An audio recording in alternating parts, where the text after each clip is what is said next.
এবারের টপিক তাপমাত্রা মাপে কীভাবে। সোজা কথা বলতে গেলে তাপমাত্রা মাপে থার্মোমিটার দ্বারা। আচ্ছা, এখন প্রশ্ন আসতে পারে থার্মোমিটারটা কীভাবে তৈরি হয়, কীভাবে তৈরি করে একটা থার্মোমিটার। থার্মোমিটার তৈরি হয় সিম্পল দুইটা বেসিসের উপরে। নাম্বার 1, একটা ঊর্ধ্ব স্থির বিন্দু ধরে নিতে হবে, আর একটা নিম্ন স্থির বিন্দু ধরে নিতে হয়। অর্থাৎ উপরের একটা মান ধরে নিতে হবে, নিচের একটা মান ধরে নিতে হবে।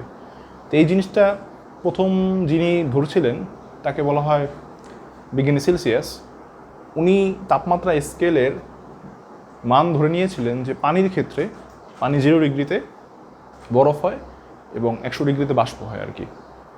তো বিজ্ঞানী সাহেব বলে নিয়েছিলেন যে 100 ডিগ্রি যেটা আর কি, ওটাকে উনি ধরে নিয়েছিলেন নিম্ন স্থির বিন্দু, আর 0 ডিগ্রিকে ধরে নিয়েছিলেন ঊর্ধ্ব স্থির বিন্দু, অর্থাৎ বিপরীত ধরে নিয়েছিলেন।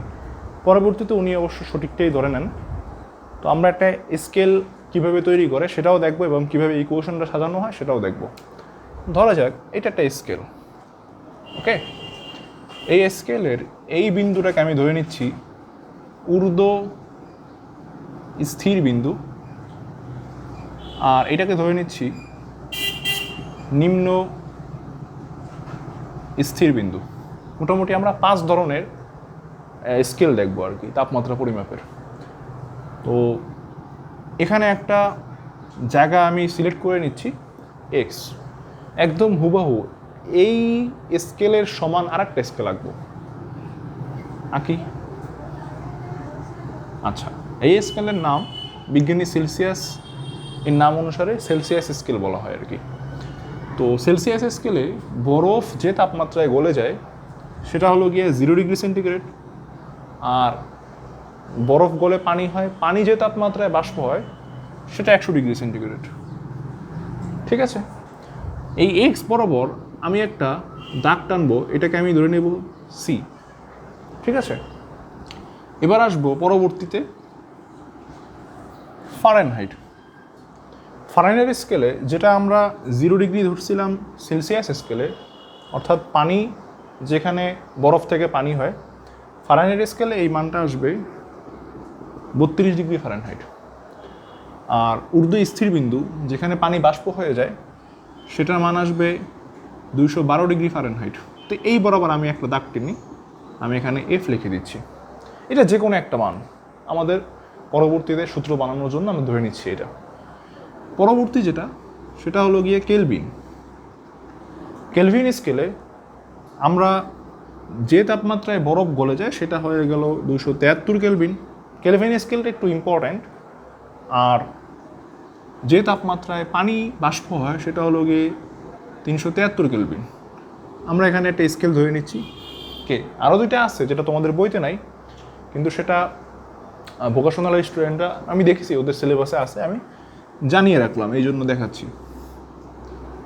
এটা হলো গিয়া র্যাঙ্কিং, প্রকাশ করা হয় র্যাঙ্কিং, ওকে। আচ্ছা, এই র্যাঙ্কিং স্কেলে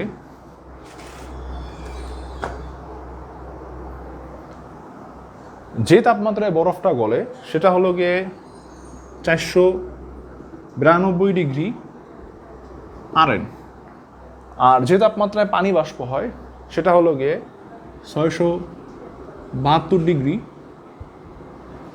আরএন। তা আমরা এখানে একটা বিন্দু ধরে নিই আরএন। আর লাস্ট যেটা 5 নাম্বার সেটা হলো গিয়ে রোমার স্কেল। একে আর দ্বারা ডিফাইন করা হয়, রোমার, বিজ্ঞানী রোমারের নাম অনুসারে। এটা ঊর্ধ্ব স্থির বিন্দু ধরা হয় 80, নিম্ন স্থির বিন্দু ধরা হয় 0 ডিগ্রি, অর্থাৎ পানি এই তাপমাত্রায় বরফ থেকে পানি হয়। আর এখানে আমি ধরে নিচ্ছি আর। আমাদের প্রচলিত যেটা আমরা সবসময় ব্যবহার করি বেশি, ডিগ্রি সেন্টিগ্রেড ম্যাথমেটিক্স ক্যালকুলেশনের সময়। আর এসআই একক যেটা সেটা হলো গিয়ে কেলভিন, এটা এসআই একক। আর নর্মালি শরীরের তাপমাত্রা বা বিভিন্ন বস্তুর বা বিভিন্ন শরীরের তাপমাত্রা নির্ণয় করার জন্য আমরা এটা ইউজ করি, ফারেনহাইট, বডি টেম্পারেচার। ঠিক আছে, এখন এদের মধ্যে সম্পর্কটা কি? আমরা যদি এই সূত্রটাকে একটু চিন্তা করি, দেখো ঊর্ধ্ব স্থির বিন্দু মাইনাস নিম্ন স্থির বিন্দু, এই দূরত্বটা, ঊর্ধ্ব স্থির বিন্দু মাইনাস নিম্ন স্থির বিন্দু ডিভাইডেড বাই এক্স মাইনাস নিম্ন স্থির বিন্দু, এটা অনুপাত ধরে নিচ্ছি, নিম্ন স্থির বিন্দু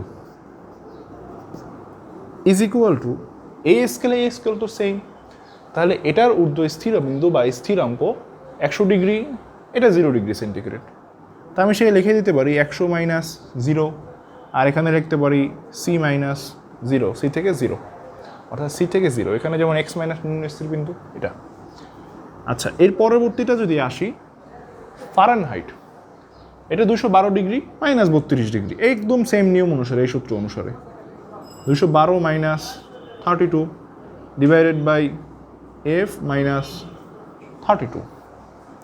পরেরটায় আসি, এটা 373 minus 273 divided by K minus 273। পরেরটায় আসি, র্যাঙ্কিং 272 মাইনাস 492, আর আর এন মাইনাস 492 ইজ ইকুয়াল টু, এটা দিয়ে করি 80 মাইনাস 0 আর মাইনাস 0। সাধারণত পরীক্ষায় এই তিনটা সম্পর্ক বেশি আসে, এবং বেশি আসে ম্যাক্সিমাম এই সম্পর্কটা। যদি আমরা তাকাই এখানে 100 by C is equal to, উপরে আছে 180 বাই এফ মাইনাস 32, উল্টাই দেয় জিনিসটাকে, উপরে আসে C by 100 is equal to F minus 32 by 180, বা সি বাই 5 20 দ্বারা ভাগ করতেছি, মানে গুণ করতেছি, সরি 20 দ্বারা গুণ করলে C by 5 F minus 32 by 9। This is the equation of Celsius and Fahrenheit. Okay, আবার সেলসিয়াস থেকে এটারও ইকুয়েশন তৈরি হয়, সেটা কীরকম? তাকাইলেই দেখা যায় 100 by C is equal to, এখানে থাকে 100 কে মাইনাস 273, কাটাকাটি চলে যায়, মধ্য কথা C is equal to K minus 273, okay, আর C plus 273 is equal to K. অর্থাৎ তুমি যদি 1 ডিগ্রি সেন্টিগ্রেড তাপমাত্রা বলো, 1 ডিগ্রি সেন্টিগ্রেড কেলভিনে প্রকাশ করতে হলে সেটা 273 সাথে যোগ করে দিতে হবে, সেটা হয়ে যায় 274 ডিগ্রি আর কি কেলভিন, আর এটা এসআই ইউনিট। এখন কথা হলো কি, একটা ইম্পর্টেন্ট প্রশ্ন, তাপমাত্রা কি বাড়ানো যায় কিনা?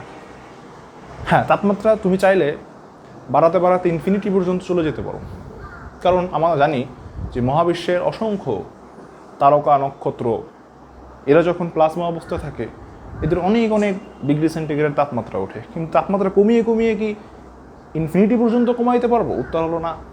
তাপমাত্রা কমিয়ে কমিয়ে ইনফিনিটি পর্যন্ত আমরা কমাতে পারবো না, এর একটা নির্দিষ্ট ভ্যালু আসে, এর নিচে তাপমাত্রা নেমে ফেললে সেটা আর গ্যাস থাকে না, সেটা হয়ে যায় কঠিন পদার্থ, অথবা সেটা ভলিউম চলে আসে। সো সেই তাপমাত্রাটা বের করে কেলভিন স্কেলে আমরা যদি একটা গ্রাফ দেখি, এরকম আসে গ্রাফটা,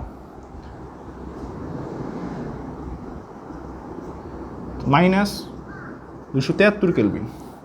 এই তাপমাত্রায় এসে সমস্ত বস্তু সে আয়তন চলে আসে, অর্থাৎ তাপমাত্রা কমালে তার আয়তনের পরিবর্তন হয়, তখন সে আর গ্যাস থাকে না, এবং এই তাপমাত্রার নিচে আর কখনো নামা পসিবল না। এই তাপমাত্রাটাকে বলা হয়, এটা সেলসিয়াস, এই তাপমাত্রাকে বলা হয় পরম শূন্য তাপমাত্রা। বস্তু জগতের যত তাপমাত্রা আছে এর নিচে নামা কখনোই পসিবল না, আর এটাকে আমরা বলি 0 কেলভিন। এই কেলভিনের, এই জন্য কেলভিনটা ইম্পর্টেন্ট আর কি, এখানে মাইনাসের মানটা খুব ইজিলি হিসাব করা যায় আর কি। 0, 1 কেলভিন, 2 কেলভিন, 3 কেলভিন, 273 কেলভিনে আমরা জানি পানি হয় বরফ থেকে। ঠিক আছে।